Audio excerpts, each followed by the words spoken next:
Odlično radi ovo, kako se već zovete, radno telo, odlično radi radno telo, ne Kristiš, tako, dobro, odlično radi svoj posao.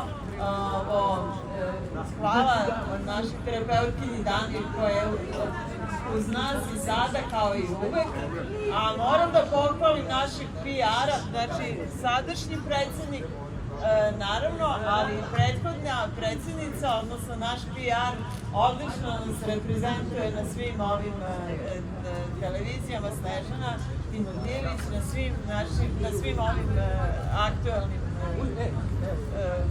dešavanjima gde se oglašava. Svakako, mislim, hvala joj što je tako jasno i direktno i kreativno. Evo, imamo i ovu ideju, osim što je Dana sad pomenula da će biti šetnja od Knjeginje Zorke do ovde. Imamo još jednu ideju dobro, imamo jedno iznenađenje koje će slediti uskoro. Ne moramo sve da kažemo. Dobro. Vidimo se. Gospodine, htio samo. Htio sam pitam nešto, ja sam bio u ovoj bolnici sa porodicom.